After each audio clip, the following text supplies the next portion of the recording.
Plot দুর্নীতি মামলায় শেখ হাসিনা জয় ও পুতুল সহ 23 আসামির বিরুদ্ধে রায় আজ। যাবজ্জীবন কারাদণ্ড হবে আশা দুদকের। মাঠে 5 দফা কর্মসূচির পাশাপাশি নির্বাচনের প্রস্তুতি নিচ্ছে জামায়াত। মনোনয়নে থাকবে চমক, প্রার্থী হচ্ছে নারী ও ভিন্ন ধর্মাবলম্বীরাও। রংপুর 2 আসনে নির্বাচনী প্রচারণায় সরব বিএনপি জামায়াত প্রার্থীরা। কর্মসংস্থানে চিনি কল চালুর উদ্যোগ চান ভোটাররা। সিরাজগঞ্জে মোমেন আলী বিজ্ঞান স্কুলের তহবিল হরিলুট। 13 বছরের লোপাট 23 কোটি টাকা হতাশ সাবেক প্রধান শিক্ষক ও এমপিরা। সুন্দরবনে দস্যু আতঙ্ক, গভীরে যেতে সাহস পাচ্ছে না বনজীবীরা। দমনে জিরো টলারেন্স নীতি ঘোষণা প্রশাসনের। ঝড় জলোচ্ছ্বাসে ঢেউয়ে ছোট হয়ে আসছে কুয়াকাটা সমুদ্র সৈকত। বিলীন হচ্ছে ঝাউবন উদ্যান বাগান, ঝুঁকিতে অনেক স্থাপনা। এবং বাংলাদেশ ওয়ানডে টি-20 সিরিজ শুরু আজ। আধিপত্য ধরে রাখতে চান লিটনরা, জয় পেতে মরিয়া আইরিশরাও। আমন্ত্রণ, সংবাদ সকালে শুনছিলেন সুপার বোর্ড সংবাদ শিরোনাম। আপনাদের সঙ্গে আছি আমি অতসী সেন। এবারে পুরো খবর। ক্ষমতাচ্যুত প্রধানমন্ত্রী শেখ হাসিনা ও তার পরিবারের সদস্যদের বিরুদ্ধে দুদকের করা আলোচিত পূর্বাচল প্লট জালিয়াতির 3 মামলার রায় ঘোষণা করা হবে আজ। ঢাকার বিশেষ জজ আদালত 5 এর বিচারক বেলা 11টার দিকে রায় ঘোষণা করবেন। রায় আসামিদের যাবজ্জীবন কারাদণ্ড আশা করছে রাষ্ট্রপক্ষ ও দুদক। আর মানবতা বিরোধী অপরাধ মামলায় রায়ের পর শেখ হাসিনা পরিবারের দুর্নীতি মামলার রায়ের অপেক্ষায় দেশের মানুষ। আরও জানাচ্ছেন ফজলে আদিত্য। গণ অভ্যুত্থানের মুখে দেশ থেকে পালানোর পর শেখ হাসিনা ও তার পরিবারের দুর্নীতির 16 বছরের ফিরিস্তি একের পর এক জমা হতে থাকে দুদকে। এসব অভিযোগের প্রাথমিক সত্যতা পাওয়ার পর অনুসন্ধানে একাধিক ফাইল খোলে সংস্থাটি। সাবেক প্রধানমন্ত্রী শেখ হাসিনার ক্ষমতার অপব্যবহার করে তার ছেলে সজীব ওয়াজেদ জয়, মেয়ে সাইমা ওয়াজেদ পুতুলের জন্য মোট 30 কাঠা প্লট বাগিয়ে নেওয়ার সত্যতা পাওয়ায় 3টি মামলা করে দুদক। সেই মামলায় হাসিনা পরিবারের 3 জন সহ মন্ত্রণালয়, রাজুকের সংশ্লিষ্ট 47 জনকে আসামি করা হয়। তাদের যে মামলাগুলি আমাদের হাতে আছে, অনেক মামলাতে এখন অনুসন্ধানও সম্পূর্ণ হয়নি। যেগুলি হয়েছে সেগুলি আমরা আমাদের মতো করে এগিয়ে নিয়ে যাচ্ছি। আপনারা আমাদের যেরকম সচেতন করেন সেরকম আদালতগুলিকেও আমাদের প্রতি এবং আপনাদের প্রতি একটু সংবেদনশীল হওয়ার কথা বলেন, তাহলে হয়তো এই কাজগুলি দ্রুত এগিয়ে যাবে। ঢাকার বিশেষ জজ আদালত 5 এর বিচারক মোহাম্মদ আবদুল্লাহ আল মামুন বৃহস্পতিবার এই রায় ঘোষণা করবেন। রায়ে আসামিদের যাবজ্জীবন কারাদণ্ড আশা করছে রাষ্ট্রপক্ষ ও দুদক। এর আগে 23 নভেম্বর রাষ্ট্র ও আসামি পক্ষের যুক্তি উপস্থাপন শেষে 3 মামলার রায় ঘোষণার জন্য 27 নভেম্বর দিন ধার্য করে আদালত। এদিকে আগামী সোমবার রাজুকের প্লট দুর্নীতির মামলায় শেখ হাসিনা, তার বোন শেখ রেহানা সহ 16 জনের বিরুদ্ধে রায় ঘোষণা করবেন ঢাকার বিশেষ জজ আদালত 4। ফজলে আদিত্য, দেশ টিভি, ঢাকা। শেখ হাসিনার বিরুদ্ধে প্লট জালিয়াতির মামলার রায় ঘোষণা উপলক্ষে আদালতের চিত্র তুলে ধরছেন আমার সহকর্মী হাসান আল মাহমুদ। যুক্ত হচ্ছে হাসান, আপনি তো আদালতে রয়েছেন, রায় কখন ঘোষণা হতে পারে, কি চিত্র দেখছেন আদালতের, আমাদেরকে জানাবেন। ধন্যবাদ আপনাকে। আমরা আদালত চত্বরেই আছি। সকাল থেকে দেখছি যে আইন শৃঙ্খলা রক্ষাকারী বাহিনীর সদস্যরা ব্যাপক তৎপরতার সাথে এখানে পুরো এলাকায় কিন্তু নিরাপত্তা ব্যবস্থা জোরদার করেছে। আমরা দেখছি যে র্যাব পুলিশের পাশাপাশি কিন্তু বিজিবি সদস্যদেরকেও আদালত চত্বরে মোতায়েন করা হয়েছে, যাতে এই রায়কে ঘিরে কোনো ধরনের বিশৃঙ্খলা কিংবা অপ্রীতিকর ঘটনা না ঘটে সে ব্যাপারে কিন্তু আইন শৃঙ্খলা বাহিনীর সদস্যরা আমরা দেখতে পাচ্ছি যে সর্বোচ্চ তৎপরতা এখন পর্যন্ত দেখাচ্ছেন। এবং আমরা জানি যে আজকে আর কিছুক্ষণ পরে সেটি যে রায় সেটি কিন্তু ঘোষণা শুরু হতে পারে বলে আমরা জানতে পেরেছি।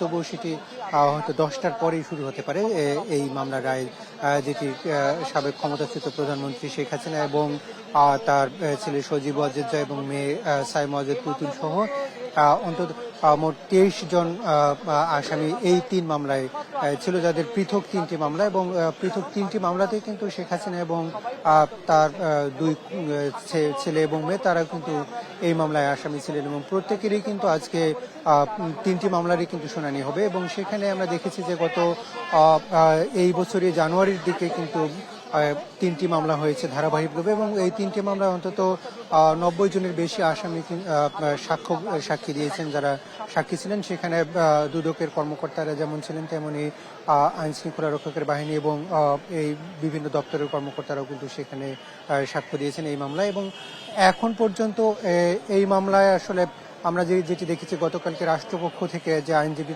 তারা বলছিলেন যে সর্বোচ্চ শাস্তি তারা আশা করছেন এই মামলায় এবং সেটি সর্বোচ্চ যাবজ্জীবন হতে পারে এমনটি কিন্তু তারা ধারণা করছেন এবং কিছুক্ষণ পরে হয়তো আমরা জানতে পারবো সেটি 10টা নাগাদ হয়তো রায় পড়া শুরু হবে। সেখানে আব্দুল্লাহ আল মামুন বিচারপতি তিনি কিন্তু এই রায় পড়া শুরু করবেন বলে আমরা জানতে পেরেছি। তো এই ছিল আমার কাছে এখান থেকে সবশেষ পরিস্থিতি। হাসান, ধন্যবাদ আপনাকে। দর্শক, প্লট দুর্নীতির মামলার রায় আজ আদালতের চিত্র তুলে ধরছিলেন আমার সহকর্মী। মানবতাবিরোধী অপরাধের দায়ে মৃত্যুদণ্ডে দণ্ডিত ক্ষমতাচ্যুত প্রধানমন্ত্রী শেখ হাসিনাকে ফেরত চেয়ে ভারতকে দেয়া চিঠির উত্তর সহসা আশা করে না ঢাকা। বুধবার দুপুরে বিশ্ব পররাষ্ট্র উপদেষ্টা তৌহিদ হোসেন জানান, নোট ভার্বালের মাধ্যমে দিল্লিতে বাংলাদেশের মিশন থেকে ভারতের পররাষ্ট্র মন্ত্রণালয়ে চিঠি পাঠানো হয়েছে, যার উত্তর এখনো আসেনি। এ সময় অন্তর্ভুক্তিমূলক নির্বাচন নিয়ে পশ্চিমাদের কোনো চাপ আছে কিনা জানতে চাইলে বলেন, এ নিয়ে কোনো চাপ নেই।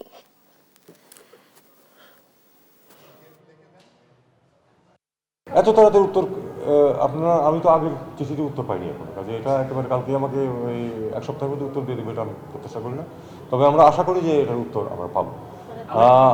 আমরা বলেছি যে যেহেতু তাকে বিচারে দোষী সাব্যস্ত করা হয়েছে, কাজেই তাকে যেন ফেরত দেওয়া। ভারতের কাছে পাঠানো সাবেক প্রধানমন্ত্রী শেখ হাসিনার প্রত্যর্পণ অনুরোধ পর্যালোচনা করেছে নয়াদিল্লি। বুধবার নিয়মিত ব্রিফিংয়ে দেশটির পররাষ্ট্র মন্ত্রণালয়ের মুখপাত্র রণধীর জয়সওয়াল জানান, অনুরোধটি আইনগত প্রক্রিয়ার মধ্য দিয়ে খতিয়ে দেখা হচ্ছে। জয়সওয়াল বলেন, বাংলাদেশের শান্তি, গণতন্ত্র, স্থিতিশীলতা রক্ষায় ভারত গঠনমূলক ভূমিকা রাখতে প্রতিশ্রুতিবদ্ধ ও সব পক্ষের সঙ্গে যোগাযোগ বজায় রাখবে। সম্প্রতি আন্তর্জাতিক অপরাধ ট্রাইব্যুনালে ফাঁসির রায়ের পর বাংলাদেশ নতুন করে ভার্বাল নোটের মাধ্যমে শেখ হাসিনার প্রত্যর্পণের অনুরোধ পাঠায়।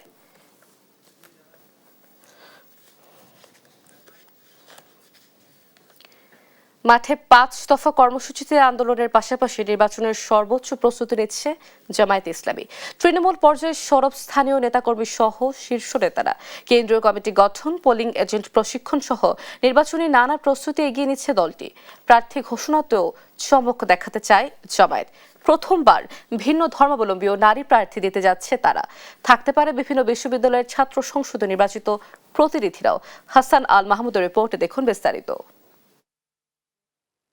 ত্রয়োদশ জাতীয় নির্বাচনের এখনও 2 মাসের বেশি সময় বাকি থাকলেও সরগরম ভোটের মাঠ। তফসিলের আগেই প্রার্থী ঘোষণা করে গণসংযোগে ব্যস্ত রাজনৈতিক দলগুলো।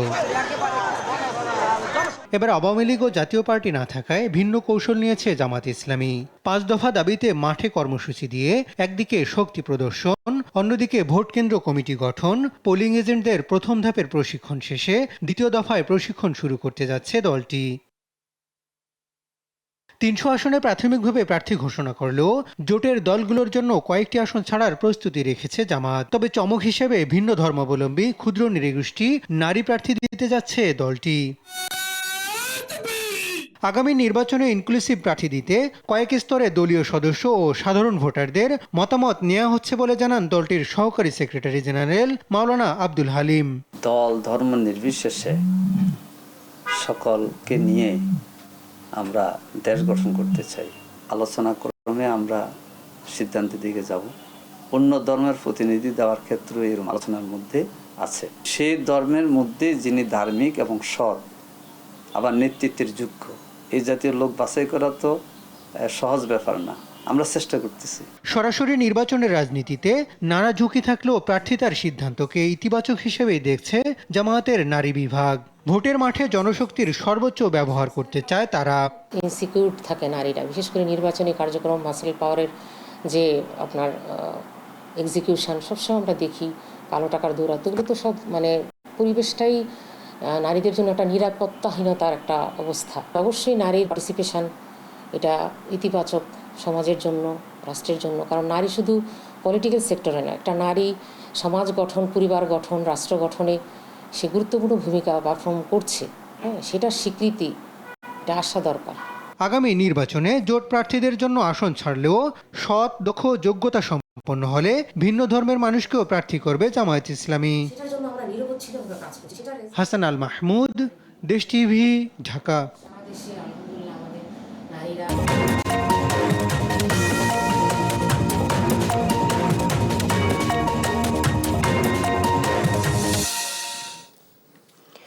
বদরগঞ্জ তারাগঞ্জ নিয়ে রংপুর ২ সংসদীয় আসন। কৃষিভিত্তিক এই নির্বাচনী আসনে একমাত্র ভারী শিল্প কারখানা শ্যামপুর চিনিকল, কিন্তু সেই চিনিকলটিও ছিল চ্যাপ্টার রাজনৈতিক সিদ্ধান্তহীনতায়। ভোটাররা বলছেন প্রতি নির্বাচনের আগে চিনিকলটি চালুর আশ্বাস এলেও হয়নি বাস্তবায়ন। তাই এবার টেকসই সমাধানে প্রার্থীর যোগ্যতা, দক্ষতা আর এলাকার দরদ প্রীতি আছে এমন মানুষই তাদের প্রথম পছন্দ। রফিকুল ইসলামের প্রতিবেদন। চায়ের কাপে টুংটাং শব্দে শীতের উষ্ণতার সঙ্গে জমছে ভোটের আলাপ। ভোট গ্রহণের দিনক্ষণ ঠিক না হলেও হাটবাজার মাঠঘাট ছাপিয়ে প্রচার চলছে নগরে বন্দরে। এই সাধারণ মানুষগুলোর ভোটে যখন তৈরি হবেন নেতা, তখন তাদের দাবিটাও এমন। ক্লিনিক গেলে এই যে অকাজ হয়ে পড়িয়েছে, স্বাস্থ্য কমপ্লেক্স গেলে অকালত হয়ে পড়িয়েছে, কোনো কর্ম নাই, ডাক্তার নাই, কাজকর্ম ভালো করবে, একটা প্রতিষ্ঠান এখানে একটা মেল ফ্যাক্টরি বানিয়ে দেবে, সে কর্মকাণ্ড করে খাইতে পারবে, তাইলে আমার বদরগঞ্জ এবং রংপুরে উন্নয়ন হবে। ফোন দিলে ঠিক মতো অ্যাম্বুলেন্স আসে না, ডাক্তার নির্দিষ্ট ডিউটি ছাড়া ওরা থাকে না, আর যেরকম আমাদের সেবা পাওয়ার কথা আমরা কিন্তু সেরকম সেবা পাই না। পরিসংখ্যান বলছে 2 উপজেলায় গড়ে 70% বেশি সাক্ষরতার হার, অথচ নিজ এলাকায় ভারী কারখানা থাকলেও রাজনৈতিক সিদ্ধান্তহীনতায় কর্মহীনদের কণ্ঠে ক্ষোভ। কারখানাটি বারবার চালুর খবরে আশা বাড়লেও সংখ্যায় বাড়ে কর্মহীনদের। আমরা যারা তরুণ ভোটার, যুবক ভোটার, আমরা আশা করব যারা আমাদের তরুণদের বেকারত্ব নিরসনের জন্য কর্মসংস্থানের ব্যবস্থা করবে, আমাদের শ্যামপুর সুগার মিলটা আবার চালু করবে, এরকম যোগ্য প্রার্থীকে আমরা আমাদের এমপি হিসেবে দেখতে চাই। এমন বাস্তবতায় এবার আগাম আলোচনায় এসেছেন বিএনপি থেকে সাবেক এমপি মোহাম্মদ আলী এবং সদ্য কারামুক্ত জামায়াত নেতা এটিএম আজহারুল ইসলাম। বিএনপি ও জামাতের এই 2 নেতার কণ্ঠেও আছে বঞ্চিতদের পাশে দাঁড়ানোর অঙ্গীকার। বদরগঞ্জকে সন্ত্রাসমুক্ত চেষ্টা করা, একটা বাইপাস রাস্তা যাতে যদি করতে পারি সে চেষ্টা আমি করব। শিক্ষামান যাতে সুন্দর হয়, সুষ্ঠুভাবে চলে চেষ্টা করবেন। বেকার সমস্যা মানে আমাদের সুগার মিলটা বন্ধ হয়ে আছে, আমি চেষ্টা করবো যাতে সুগার মিলটা চালু হয়। নির্বাচিত হলে তো ইনশাল্লাহ বাকি সমস্ত উন্নয়নমূলক কাজ, বেশি রাস্তাঘাট সবটাই আমি পাকার চেষ্টা করব। আমাদের এখানে বৈষম্যের শিকার হয়েছে অনেক মাদ্রাসা, স্কুল, কলেজ, তাদেরকে তাদের দলীয় প্রভাবের মুক্ত হওয়ার কারণে তাদেরকে এমপিভুক্ত করেনি। আমি এই সমস্ত প্রতিষ্ঠানে এমপিভুক্ত করবো ইনশাল্লাহ। আমাদের এখানে শ্যামপুর সুগার মিল আছে, সেখানে কিন্তু লাভজনক ছিল, কিন্তু দুর্নীতি এমন হয়েছে যে সেটা আজকে বন্ধ করা হয়েছে। আমি সেখানে এটা চালু করার ব্যবস্থা করব। তবে এসব অঙ্গীকার শুধু প্রতিশ্রুতিতেই সীমাবদ্ধ দেখতে চান না প্রত্যাশার আলোয় ভাষা এই ভোটাররা। এখন আমরা ন্যায় নীতিবান একটা আদর্শবান এমপি চাই, যা আমাদের এলাকার উন্নয়ন হবে এবং ভালো কাজ করবে। এবার এই আসনে ভোট প্রয়োগ করবেন 3,57,046 জন ভোটার। রফিকুল ইসলাম, দেশ টিভি, রংপুর। একই দিন জাতীয় নির্বাচন ও গণভোটের প্রস্তুতি উপলক্ষে মক ভোট আয়োজনের সিদ্ধান্ত নিয়েছে নির্বাচন কমিশন। শনিবার সকাল 8টায় শেরেবাংলা নগর বালিকা উচ্চ বিদ্যালয়ে এই ভোট অনুষ্ঠিত হবে। বুধবার নির্বাচন কমিশন সচিবালয়ে এক ব্রিফিংয়ে এসব তথ্য জানান ইসি সচিব আখতার আহমেদ। মক ভোটের মাধ্যমে গণভোটের জন্য আর কি ধরনের বাড়তি প্রস্তুতি প্রয়োজন তা নিশ্চিত করার কথা জানান তিনি। বিস্তারিত জুনায়েদ আল হাবিবের রিপোর্টে। একই দিনে 2 ভোট, তাই বাড়তি দায়িত্ব নির্বাচন কমিশনের কাঁধে। কাগজে কলমে সেই দায়িত্ব পালনে সর্বাত্মক প্রস্তুতি নেওয়া হলেও মাঠ পর্যায়ে যাচাই করতে চায় কমিশন, আর সে লক্ষ্যেই মক ভোট আয়োজনের সিদ্ধান্ত নিয়েছে ইসি। শনিবার শেরেবাংলা নগর বালিকা উচ্চ বিদ্যালয়ে এই ভোট আয়োজনের কথা জানান ইসি সচিব। বলেন, মক ভোটের পর কমিশন সিদ্ধান্ত নেবে গণভোটের জন্য কি ধরনের বাড়তি প্রস্তুতি প্রয়োজন। আগামী শনিবার সকাল 8টা থেকে 12টা পর্যন্ত শেরেবাংলা নগর সরকারি বালিকা উচ্চ বিদ্যালয়ে আমরা একটা মক ভোটিং রিহার্সাল করব। জাতীয় সংসদের নির্বাচন এবং গণভোট দুটো একসাথে হচ্ছে, কাজে আমরা আমাদের অভিজ্ঞতাটাকে আরেকটু ঝালাই করে নিতে চাই যাতে আমরা একটা ভালো করতে পারি। এদিকে সামাজিক যোগাযোগ মাধ্যম টিকটক প্ল্যাটফর্ম ব্যবহার করে নির্বাচনের সময় কেউ যাতে অপতথ্য ছড়াতে না পারে সে বিষয়ে সহযোগিতার জন্য প্ল্যাটফর্মটির প্রতিনিধিদের সাথে বৈঠক করেন সিইসি। বৈঠক শেষে টিকটকের সাউথ এশিয়ার head of public policy Ferdous মুত্তাকিন জানান, নির্বাচনকে ঘিরে অপতথ্য ঠেকাতে কমিশনকে সর্বাত্মক সহযোগিতা করবেন তারা। আমরা আশা করছি ইলেকশন কমিশন এবং ওনারা যথেষ্ট এই বিষয়ে ওপেন, যে আমরা আপনাদের সঙ্গে কাজ করব একসাথে, যাতে করে আমাদের প্ল্যাটফর্মের মাধ্যমে বাংলাদেশের আপকামিং ইলেকশনে কোনো রকমের কোনো রকমের ব্যত্যয় সৃষ্টি না হয়। আর প্রবাসী নিবন্ধনে তুলে নেওয়া হয়েছে সময়সীমা। বুধবার রাত 12টা থেকে 18 ডিসেম্বর পর্যন্ত বিশ্বের যে কোনো দেশ থেকে পোস্টাল ভোট বিডি অ্যাপের মাধ্যমে প্রবাসীরা নিবন্ধন করতে পারবেন বলে জানান ইসি সচিব। জুনায়েদ আল হাবিব, দেশ টিভি, ঢাকা। খোলা আকাশের নিচে আগুনের ধ্বংসস্তূপের মাঝে আশ্রয় নিয়েছে করাইল বস্তির বাসিন্দারা। রাতের আধারে মোমবাতির আলোয় আধার কাটানোর চেষ্টা করলেও তাদের জীবনে এখন চরম অন্ধকারে। এই পরিস্থিতির মধ্যেও পুড়ে যাওয়া ঘরকে নতুন রূপ দিতে আশায় বুক বেঁধেছেন তারা। জান্নাতুল মোহনার প্রতিবেদন।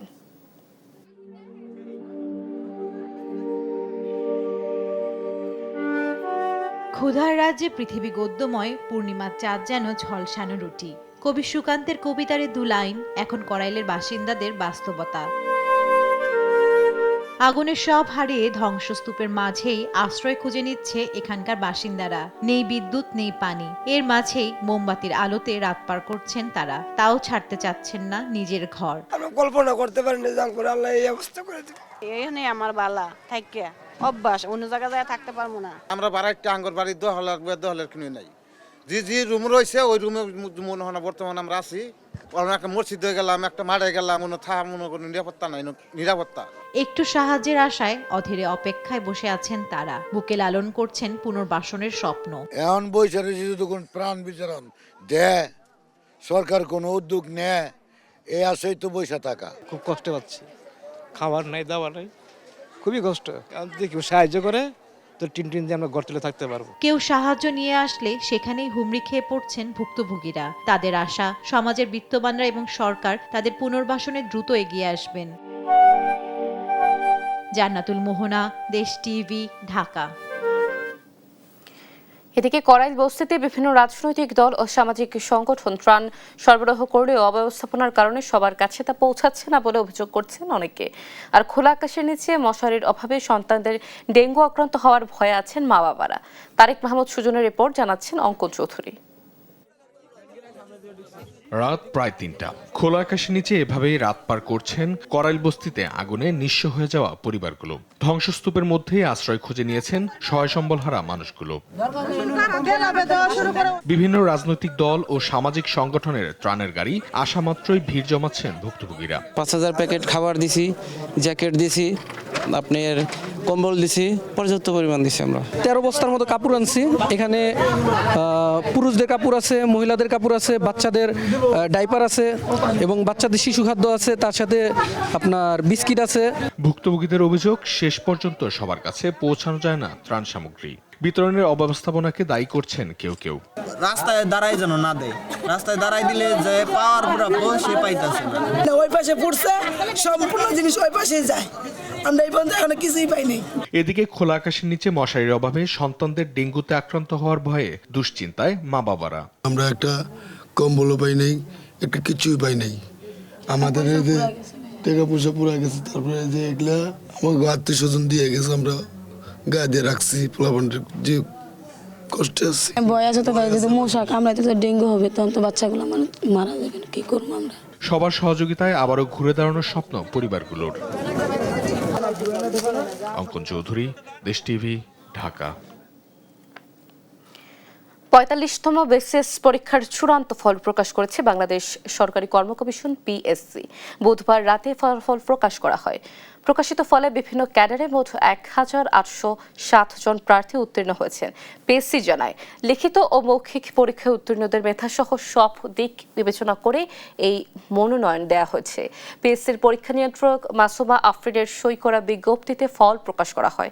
মোট ২,৩০৯টি শূন্য পদের বিপরীতে ১,৮০৭টি পদে নিয়োগের সুপারিশ করা হয়েছে। ভোলার বাজারে দেশি পেঁয়াজের দাম উল্লেখযোগ্যভাবে বৃদ্ধি পেয়েছে। হঠাৎই মূল্য বৃদ্ধিতে সাধারণ ক্রেতাদের ভোগান্তি বেড়েছে।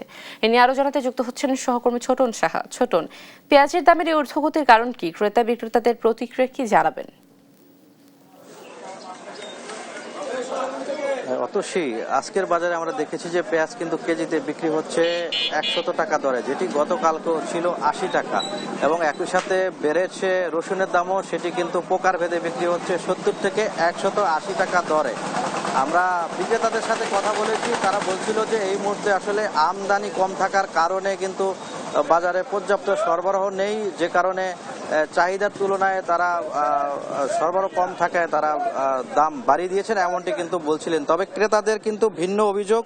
ক্রেতারা বলছিলেন যে ব্যবসায়ীরা আসলে নিজের সিন্ডিকেট তৈরি করে কিন্তু পেঁয়াজের দাম বাড়িয়ে দিয়েছেন এবং যেটি বলা যায় নিয়ন্ত্রণের বাইরে। যারা মোটামুটি বলা যায় যে নিম্নবিত্ত রয়েছে তাদের কিন্তু ক্রয় ক্ষমতার বাইরে চলে গেছে এবং ক্রেতারা আরও বলছিলেন আমাদেরকে যে পেঁয়াজের দাম নিয়ন্ত্রণে আসলে পেঁয়াজ সহ যে অন্যান্য নিত্যপণ্যের দাম নিয়ন্ত্রণে কিন্তু জেলা প্রশাসনের বাজার মনিটরিং নেই এবং এই বাজার মনিটরিং না থাকার ফলে কিন্তু বাজারে অস্থিতিশীল পরিস্থিতি বিরাজ করছে, এমনটি কিন্তু ক্রেতাদের অভিযোগ।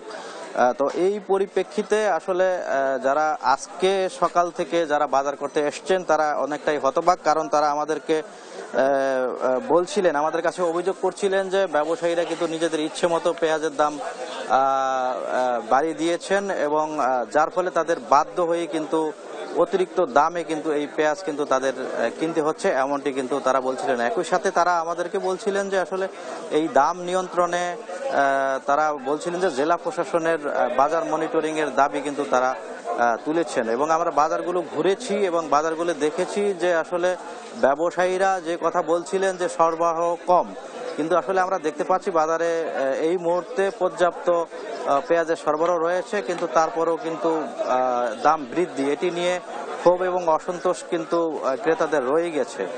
তো এ ছিল আমার কাছে বলাতে পেঁয়াজের দাম বৃদ্ধির ফলে যে ক্রেতাদের মাঝে অসন্তোষ বিরাজ করছে তা নিয়ে সর্বশেষ তথ্য। অতসী।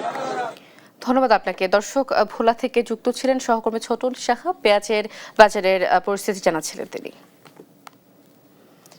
মুন্সিগঞ্জের গজরিয়া উপজেলার পূর্ব বিরোধের জেরে জহিরুল ইসলাম জয় নামের এক যুবককে কুপিয়ে হত্যা করেছে সন্ত্রাসীরা। বুধবার রাত 8:30টার দিকে বাউশিয়া ইউনিয়নের 14 কাহনিয়া গ্রামে এই ঘটনা ঘটে।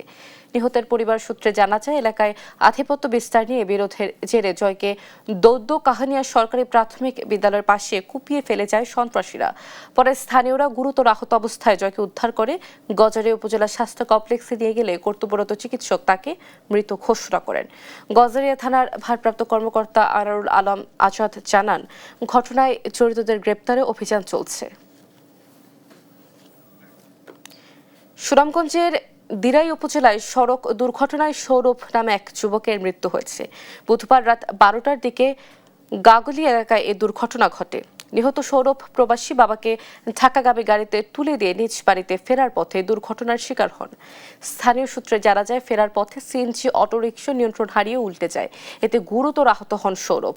পরে তাকে উদ্ধার করে সুনামগঞ্জ সদর হাসপাতালে নিলে কর্তব্যরত চিকিৎসক তাকে মৃত ঘোষণা করেন।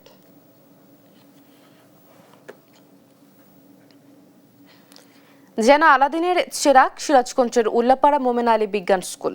গেল 13 বছরে স্কুল থেকে লুট হয়েছে 23 কোটি টাকা। এর হোতা প্রতিষ্ঠানটির সাবেক 2 প্রধান শিক্ষকের পাশাপাশি কমিটির সভাপতি ও উপদেষ্টারা। স্কুল কর্তৃপক্ষের মামলায় এরই মধ্যে কারাগারের সাবেক প্রধান শিক্ষক রফিকুল আব্দুল মজিদকে দেয়া হচ্ছে অব্যাহতি। তবে ধরা ছোঁয়ার বাইরে আছেন সাবেক সভাপতি ও উপদেষ্টারা। সহকর্মী শুভ কুমার ঘোষের রিপোর্ট, জানাচ্ছেন শামীম হোসেন।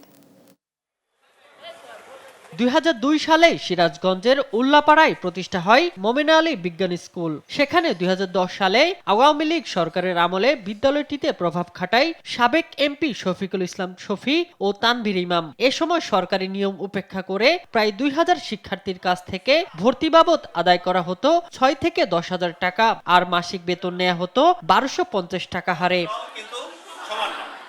স্কুলটির হিসেব বলছে 2011 সাল থেকে 2014 এর জুন পর্যন্ত খরচ বাদে 22,83,45,000 টাকা অ্যাকাউন্টে উদ্বৃত্ত থাকার কথা, কিন্তু এখন তা শূন্য। কারাগারে যাবার আগে এই তহবিল লুটপাটের বর্ণনা দেন সাবেক প্রধান শিক্ষক রফিকুল ইসলাম। যেই এরা টাকা 2 লাখ করে ভাষা মেকআপ করা সম্ভব না, তখন তারা খালি আয় দেখা দিল, ব্যয় আর দেখে না। 50,000 উজ্জ্বল নিচ্ছে, আর এরাও তাই নিচ্ছে।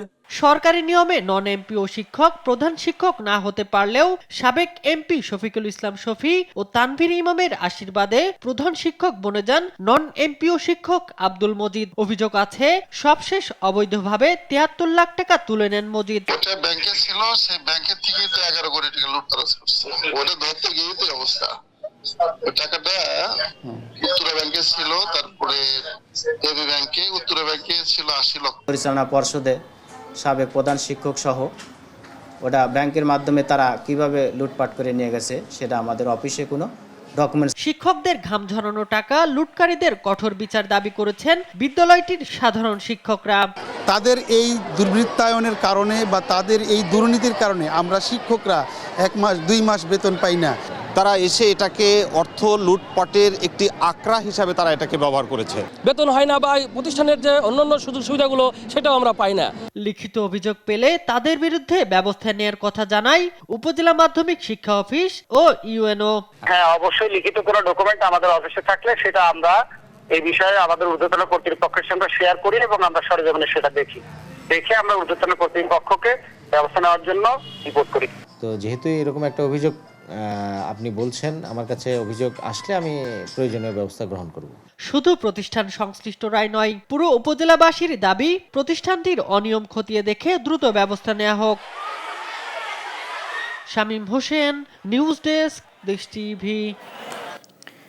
সুন্দরবনকে বলা হয় প্রাকৃতিক সৌন্দর্য আর জীব বৈচিত্র্যের ভাণ্ডার। তবে দীর্ঘদিন ধরেই এখানে বনদস্যু ও জলদস্যুরা অত্যাচার চালিয়ে আসছে। তাদের কারণে বনের প্রকৃত বাসিন্দা বাওয়ালি, মৌয়াল ও জেলে পরিবারগুলো আতঙ্কে জীবনযাপন করছে। এদিকে সব ধরনের অপরাধ দমনে 0 টলারেন্স নীতি ঘোষণা করেছে সরকার। শরীফুল্লাহ কায়সার সুমনের পাঠানো তথ্য ছবিতে জানাচ্ছেন অঙ্কন চৌধুরী। আগেই কমে গেছে সুন্দরবনের মাছ, কাঁকড়া, মধুসহ প্রাকৃতিক সম্পদ। এরই মাঝে দস্যুদের অত্যাচার যেন মরার উপর খাড়ার ঘা হয়ে দাঁড়িয়েছে। ফলে জেলে ও বাওয়ালিরা এখন গভীর বনে যেতে সাহস পাচ্ছে না। প্রায় জিম্মি হওয়া, মুক্তিপণ দাবি, মারধর আর নৌকালুটের মতো ঘটনা ঘটছে। বন বিভাগের তথ্য বলছে এখনো 4টি দস্যু দল সুন্দরবনে সন্ত্রাসের রাজত্ব চালিয়ে যাচ্ছে। দস্যুদের ভয়ে মাছ ধরা কমে গেছে, কাঁকড়া সংগ্রহ বন্ধের পথে। মৌয়ালিরা আগের মতো গভীর বনে যেতে সাহস পাচ্ছে না। এতে জীবিকা নিয়ে হাজারো পরিবার সংকটে পড়েছে। কোথাও আমি যদি জঙ্গলে যাই, আমার যদি ডাকাতি ধরে, যেভাবে হোক টাকা পয়সা ম্যানেজ করে দিতে হবে, নাই মারধর করবে, হাতি দেবে না, বাবাবে। তা আমাদের পেটের জ্বালা আমার বাস কাজ পোষার জন্য যে আমরা যে যাই, এটা তো আমার কোনো নিরাপত্তা নেই। প্রকৃতির অপার সৌন্দর্যে ঘেরা এই বন শুধু সম্পদের ভান্ডার নয়, লাখো মানুষের বাঁচার আশ্রয়। তাই নিরাপদ সুন্দরবন গড়ে তোলার দাবি তাদের। এই সুন্দরবনের জেলে বাউলিদের রক্ষার্থে আমরা এটা ঘোষণাহীন আমরা এই অভিযান চালাচ্ছি। আমাদের এই অভিযান সবসময় চলতে থাকবে, চলমান থাকবে। আমাদের এই অভিযানে আমরা ডাকাত নির্মূল করতেছি, তার পাশাপাশি সবকিছু রক্ষা এবং সুন্দরভাবে পরিচালনা করার চেষ্টা করতেছি। এদিকে পরিস্থিতি নিয়ন্ত্রণে আনতে 0 টলারেন্স নীতি ঘোষণা করেছে বন বিভাগ। ডাকাতের বিষয়টি আমাদের মাথায় আছে। এই বিষয়টি নিয়ে আমরা যৌথ বাহিনীর সাথে আমাদের নিয়মিত তথ্য আদান প্রদান হচ্ছে এবং এটির বিষয়ে আমরা কখন কি কাজ করছি সেই বিষয়গুলো গোপনীয়তার সাথে করা হচ্ছে।